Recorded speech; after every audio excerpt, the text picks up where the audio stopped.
जों आरो फिन ओरैनो लोगो हमनानै रायलायनो गोसोखांनायखाय रायलायनाय जाबाय। आदसा इसन्थाव नों दा बर्थमान ओरैनो मा मावगासिनो दङ, मा खामानियाव बेस्थ' जाना दङ दा बर्थमान? सोंबावनायनि थाखाय थेंक इउ जेब्लाबो। मावनाया बर्थमान मावाखै, ओरैनो दंथ'यो। मावथावथाव खामानिबो गैया। दाथ' आरो इलेक्सन थेलेक्सनबो सोलिलायनानै दङ, बेफोरावथ' जेबो माबा गैयानदां, सोमोन्दो गैयानदां? डिसिसना आं हारसिं लानो हाया आरो आङो संगठननि जानानै संगठननि खामानिखौनो देरसिन सानो। संगठननि बिबानाव दङ थानाय समावबो जेखौ बिबान होदों बेखौ मावदों, मावबोदों। जेराव जोंहा रुल्स दङ बेबायदिनो सिगांनिफ्रायनो दङ। आफादानो गैबावला, दिनैसिमबो आफादनि खोथाखौनो सिन्था खालामो, जाथिनि खोथा सिन्था खालामो, मा जालांगोन मा जाया। जोंथ' दायो नर्मेल मानसि जाहैबायना, सिभिलियान लाइफआव जेरै संसार जायो बेबायदिनो जोंबो जाफिनबाय। जों बै समनि माने जोंखौ बर'नावबो सोमावसारग्रा हान्जा NDP मुं दङ होननानै जोंखौ मोनथियोमोन। जोंखौ NDP होननानै जोङो सिनायजायोमोन, जोंनि आइडेन्टिटियाबो NDPमोन।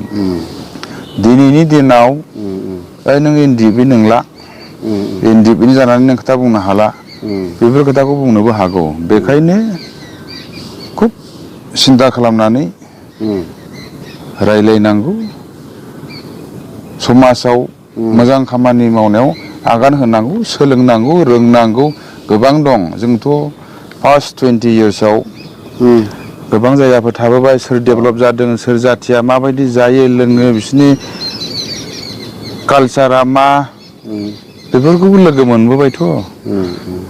सिन्था खालामब्लाबो मावफुंनो हायाब्ला नों बुंनायल' जायो। बेखायनो सिरि थायो।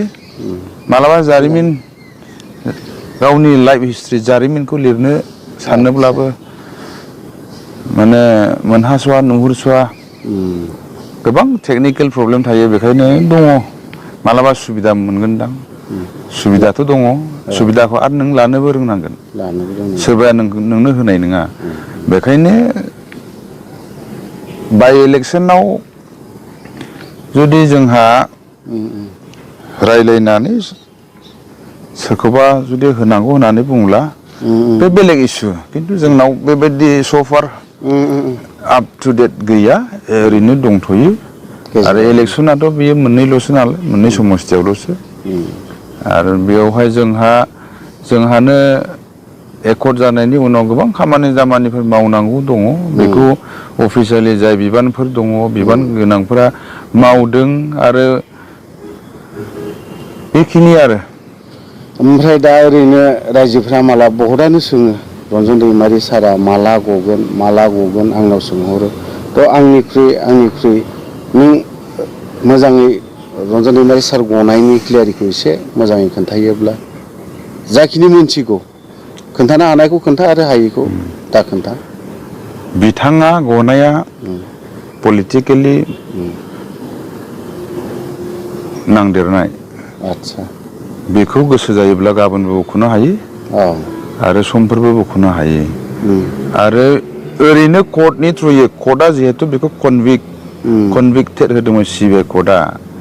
दायो बिनि अनगायै आरो बे सिबिआइ कर्टआ आरो अपसन होबावदों जे फार्दार नोंहा माने कनभिक्टेड जाबाबो हाइकर्टनि थ्रुयै, सुप्रिम कर्टनि थ्रुयै, प्रेसिडेन्टनि थ्रुयै बेखिनि बुस्थुखौ खालामनो हायो होननाय जोंहा मोनसे कन्डिसन थानायखायनो दायो जेसेबां नाजाबाय थादों कर्टनि थ्रुयै बेल पिटिसननि थाखाय, बेखौ खालामबाय थादों जोंनिफ्राय। दायो खुब सम्भब सप्तासेनि उनाव हियारिं जागोन।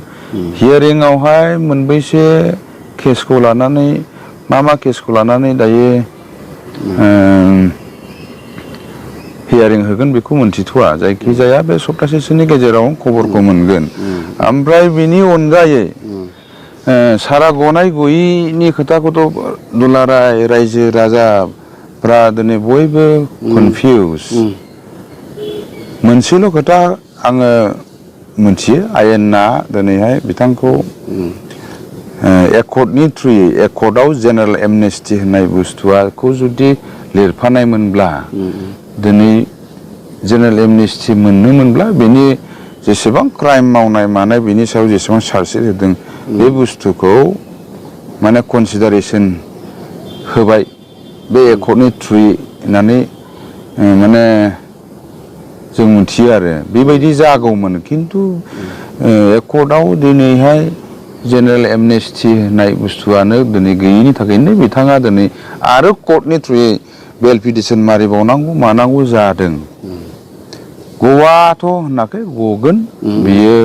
प्रसेस थायो आरो जुदि डाइरेक्टलि बेखौहाय दिनैहाय कनभिक्ट जानायनि उनाव हगारोब्लाबो गोबां इसुफोर फैयो बेखायनो कर्टनि थ्रुयैनो बिथाङा गगोन आरो गनाया थाबैनो गगोन आच्छा ओमफ्राय नोंथ' दा चिरां डिस्ट्रिक्ट हिसाबै सानसे समाव मैखोम माने हारिनि थाखाय नांदोंमोन सानसे समाव बावहाय ओरैनो गोबांथ' दुखु खस्थ' मोनबाय बिनि सायाव ओरैनो एसे फोरमायनानै होदो मावनाया आंजों लोगोसे सेंग्राफोर दंफायो दैदेनगिरिनि अभाबाव आंखालाव जेब्ला भेक्सिन जायो प्रथमबार 2009 बेयाव नोङो बांलादेशआव थाबाय आं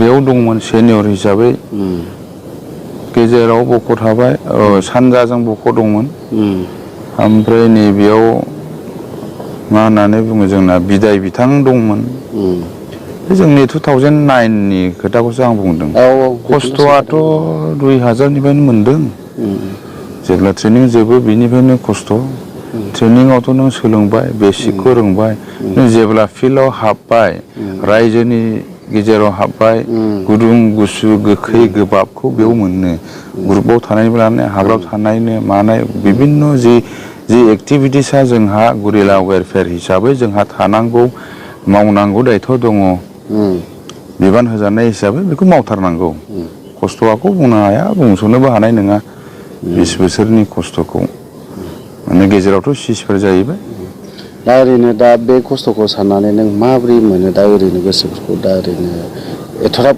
गोबां खस्थ' खालामबोबाय खस्थ' मोननायनि फिथाइखौ मोनोनो खस्थ'खौ मोनबायब्ला बिफांखौ नोङो जावायब्ला बियो बेरगोन खिलिगोन ओमफ्राय बिफां जानो थाखाय हासार नांगौ दै नांगौ गोबां रोखोम थायो दा बेयावहाय मावबोनाय हिसाबै जों जेसेबां एक्सपेक्ट खालामदोंमोन एनडिएफबिनि दिनै गोलाव सम नांनायनि थाखायनो दिनै एकर्ड जादों जों एकर्डखौ बेबायदि जागोन होननानै सानाखैमोन जाबाय थेवबो दायो जादों दा बेखौ इमप्लिमेन्ट खालामजोबलांनायावसो नोंहा दिनैहाय मोननाय मोनैनि खोथा फैगोन मोननांगौमोन जोङो मावबोनाय हिसाबै खिन्थु सोर नायगोन एनडिएफबिआ सालायनायमोनबा एनडिएफबिआ इन्डिपेन्डेन्टलि ज' जानानै जुदि सालायनायमोनब्ला